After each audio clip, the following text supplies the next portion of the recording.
දෙමාපියන් රැක ගැනීම අපගේ යුතුකමක් වන්නේ. අපි ඉපදුන දවසේ ඉඳලාම අප ලොකු මහත් වෙනකම් අපට සැලකුවේ අපේ දෙමාපියන් නිසා. අපට සැලකලා අපිට අවශ්‍ය දේවල් අරගෙන දීලා අපව උස්මහත් කළා. හැබැයි වර්තමාන සමාජයේ එහෙම නෙමෙයි. වර්තමාන සමාජයේ දෙමාපියන් අගු පිළිවෙල සරණ යදිනවා. ඒ නිසා තමයි මේ අඩියක් ගානම මහල නිවාසෙදී වුණේ.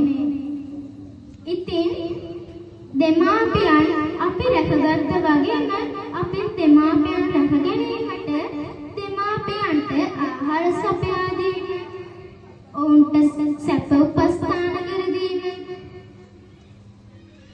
පින්දහමට ඔවුන් යොමු කිරීම වගේ ආදී දේවල් අපිට දෙමාපියන්ට කරලා දෙන්න පුළුවන්.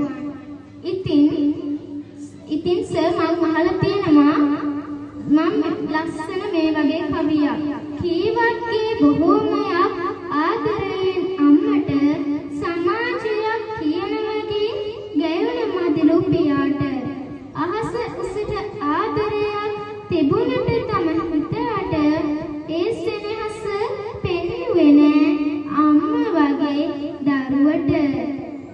නෑසුනාට අද කන තාත්තයි මගේ පණ.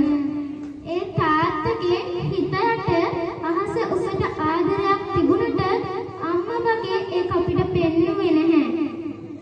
ඒ වුණාට අපේ රත්තරන් අම්මා අපිව ආදරයෙන් බලා ගන්නවා. ඉතින් මා උපන් රටේ ඔබේ රටේ ඔබ උපන් රටේ දෙමාපියන්ට වගේ වැඩිහිටියන්ට සලකන සමාජයක් බිහි වේවා කියලා මා ප්‍රාර්ථනා කරනවා. ඔබට තෙරුවන් සරණයි.